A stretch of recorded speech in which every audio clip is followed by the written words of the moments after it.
tickets are going for. Oh, I bet you we can look. What are these tickets going for price-wise? Christmas Eve, I think that's the family day. I think I'm free. Christmas Eve's a big family day. Yeah. Well, for me. For me personally, Sure. like, I'm not going home to Maryland. Yes, I know Christmas Eve and Christmas Day usually tied up with the family, but in my household, I think the in-law celebration day is Christmas Eve, and then we're kind of free on Christmas Day. So, maybe I can get a suite and take the family there because I'm supposed to be with them. I mean, look at that. But if I don't have to work the next day, oh my God! Now you can get in the door. Cut loose. You can get in the door for $79 to go stand. To go stand in the party pass. If you want an actual seat, you're not gonna find one, Sean. Like, section 310. Yeah. All right. Well, maybe we should just ask someone. 50-yard line, $850. Ask someone with a connection. Good morning, Coach McCarthy. How are you? Good morning. I thought maybe I was on the wrong show. No. What's going on? Is this the holiday show? Or? Well, no. we're trying to figure out how to get in the building. Not looking too far ahead, but for Cowboys Eagles, how many tickets do you get? Do you feel comfortable? I'll tell you what, it's been a rough couple. It's been a rough month for the McCarthy and the ticket business here. I mean, gosh, we had close to 40 people at the Houston game. So 40. Wow. Yeah. But I don't get those tickets. I'm just, this is professional football. So you got to pay for them. Yeah. I was there at that game. I tried to come see you, but the usher wouldn't let me down on the field. You serious? Yeah, I was there. I had tickets. You tell them about our show that we do every week? I said, do you know who I am? And okay. he said no. What was the problem? No. He said no. Oh, you know who you were? I didn't know I was. He always drops that line to the police officer when he gets pulled over in the morning of, I'm late to work. I got to be on the air in 20 minutes. And you haven't been right since that Vegas trip. I've been struggling. I've been struggling a lot. Hey, Coach, random question. You get any World Cup fever? Or any chance that in Pittsburgh you were checking out? I'm trying to think of a player, Alexi Lawless or any soccer love. Tony Meola in your day, soccer love. No, Pele was my first exposure to soccer. But what a great cup going on right now. It's our trainers have the World Cup spirit, so they keep everybody posted on everything as you walk through the training room throughout the day. So it's great to watch, and obviously anticipation of it, coming to Dallas here in 4 years. So it's been great to watch. What was your best sport growing up? The best sport, as far as my production? Yeah, production. I would say baseball. That was probably my most natural sport, but the sport I loved the most was basketball. I played a lot of basketball. And frankly, because I really didn't have the opportunity to play football till later, till high school, just because we didn't have a youth program in the inner city of Pittsburgh. So, but yeah, frankly, I got a little tired of baseball. Just a lot of standing around. You know what I mean? So, but yeah, basketball was probably my most productive sport. Through high school and in grade school, and then I just felt that I had more potential in football in college. Whose basketball poster was on your wall? Who did you love? Who was your guy? Dr. J. My goodness. Really? Oh yeah.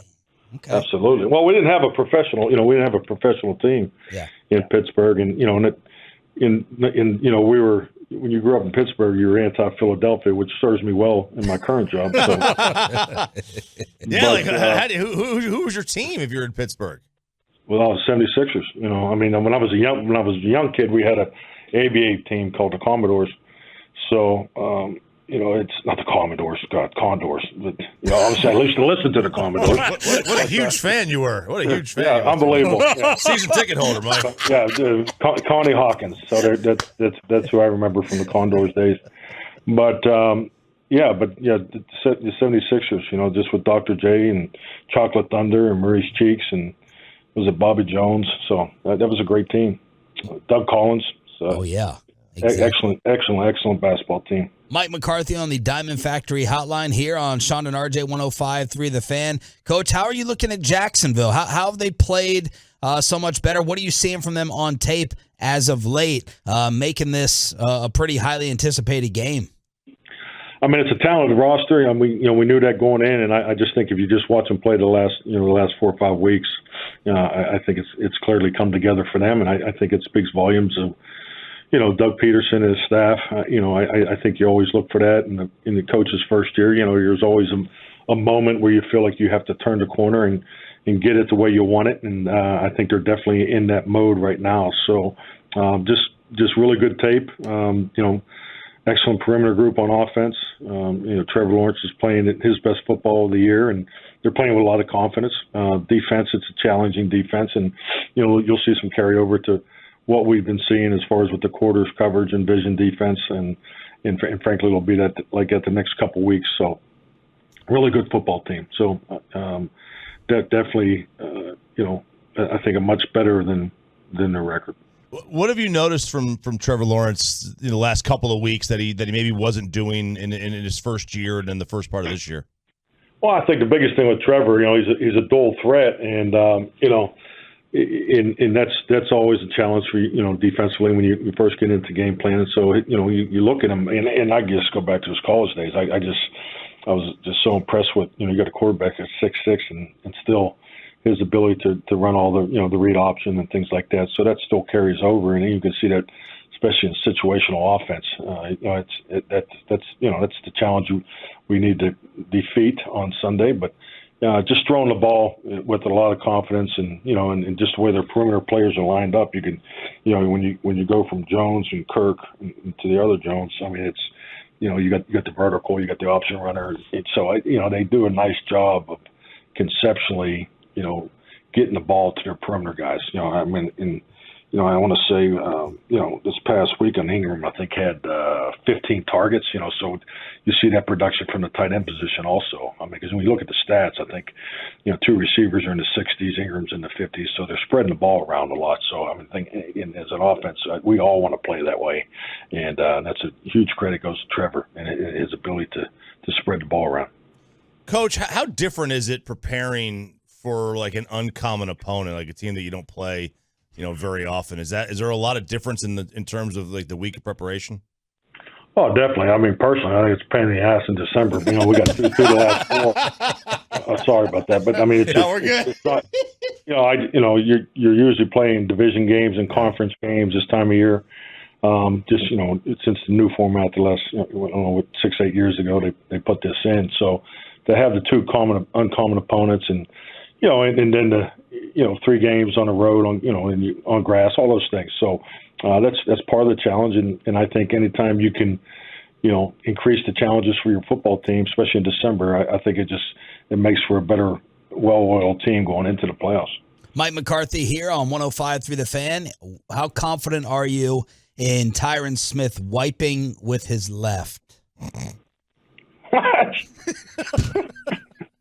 That's your point. That's your point. That's your point. You've said it. Oh my God! You got to be believable first. I'm sorry, I didn't mean to laugh there. That's rude. That was rude of me.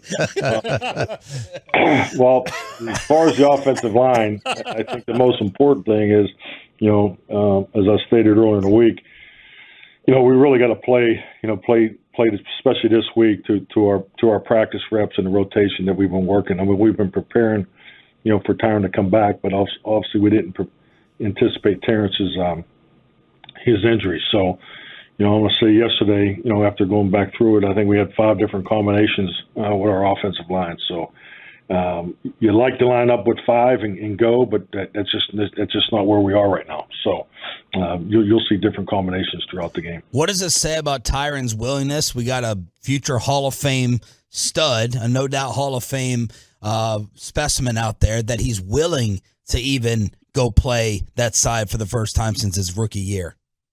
I mean, just the biggest thing here is, I just focusing on the 5 combinations. I mean, Tyron's, an ultimate team guy. I mean, he's, he doesn't say a whole lot, but when he speaks, he's like, yeah, Hut. No, you're probably too young to remember that commercial. No, just the Commodores. The Commodores too. Okay. Oh yeah, I can't wait I'll never hear the end of that.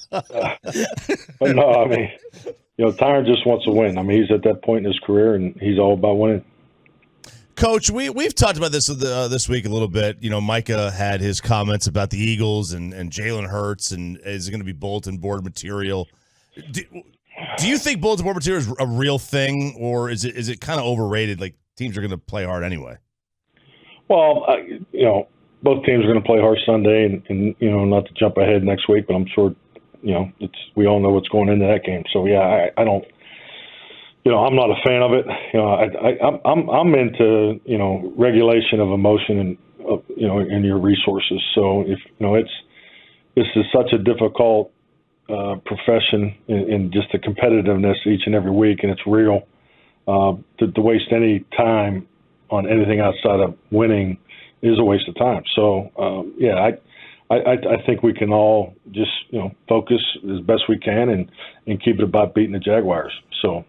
But yeah, I'm not a big fan of it. What are your initial impressions of TY? Everyone seems to be raving about his character. He seems to be an ultimate team guy. What are your initial impressions so far of Hilton?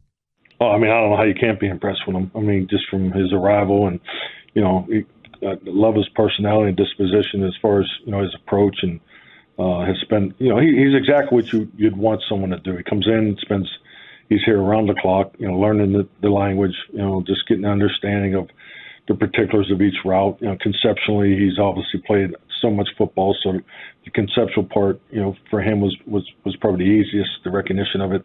But just making sure that, you know, you got to get the routes, you know, the time clocks, and you know, and when you look at the way he does run routes, I mean, you know, he's so natural getting in and out of his breaks, and you know, his body language is easy to read, and you know, we just need time. You know, we just need time with him and the quarterbacks.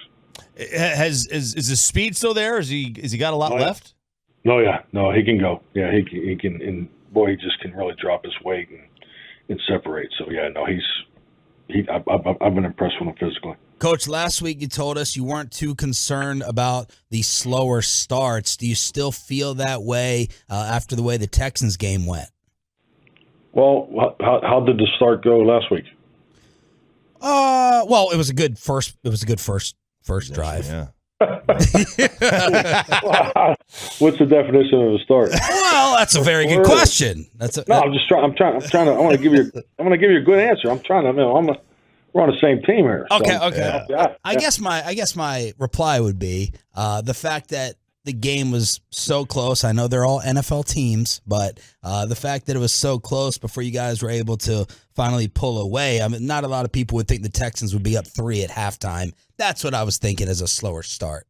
Oh, no doubt. Hey, I mean, I get it. It's all fair. You know, we were both at the game, so RJ was. I couldn't get a seat from you.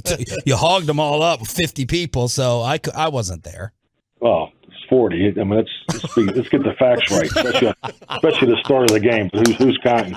But no, I think the big thing is you know, the ability to you know, to make sure you go with the ebb and flow of the game. And you know, and frankly, you know, just coaching against Lovey for so many years, I mean, he just does an excellent job with, you know, with takeaways and in field position and special teams and so forth. And you know, if you'd have told me that we had 3 giveaways and minus, you know, 164 in field position, I would have told you we'd have been in a dogfight to win the game, and that's really what happened. I think, you know, and I'm not trying to spin it, but you know, I think these games are so valuable because the fourth quarter is you know, you get going into playoff football, December football. That's what these games come down to. So I mean, the experience of what we went through in the fourth quarter is outstanding. But you know, it's always a good place to be as a coach when you win, and you can walk into the meetings with a big old can of tough love. You know, you always got to have, you know, some level of tough love in your, you know, in your pocket. But you know, to be able to go in there Wednesday and go through it all, I mean, I think it's a good spot to be in. I'm very impressed with your journalism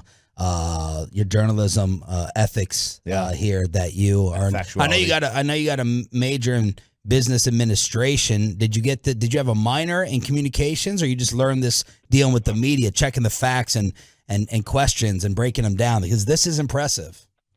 Well, I had a minor in economics and accounting, but I have a master's in sports administration. So my communication was clearly from on-the-job training, and I give both of you such credit for my development. Oh, do you do your own taxes? No. Can you do your own taxes? Is the question. I'll tell you what. You know, one thing about working in the NFL, I mean, you have to fill out taxes for every state that you compete in. So, oh my God, what a nightmare! It's not that I would not want to do the taxes. Can you instantly do the tip at the table, or you have to use the calculator? Well, for as much as I tip, because I've worked in the service industry, it's pretty easy to do it. Yeah. Well, very impressive. There he is. Wow. And you're a busser? I would say mathematics is one of my strengths. Okay. All right. Busser or server? Excuse me? Busser or server, restaurant industry? I've been a bar back. I've been a bartender. I guess you can say I was a server. I mean, okay. You know, you work at a small inner city, bar. You do everything. Mm-hmm. You know, you serve drinks. You got to change the grease of the deep fryer, and and just 90% of the food that you serve is deep fried. So. Was there a drink that you hated when somebody ordered? You just eye roll like it's going to take me forever to make this damn thing. Well, shot in the beer was pretty hard to screw up. So no, I didn't have many. It wasn't a large menu. More Radio Gold as always. Mike McCarthy. There you go. Oh, get out of here. I gotta go. Bye, Coach. I got a meeting. Have a great day. Turn it up, Peyton. Turn it up for him. Oh, you guys are hilarious. Oh, he's still here. Go ahead, Coach. Go to your meeting.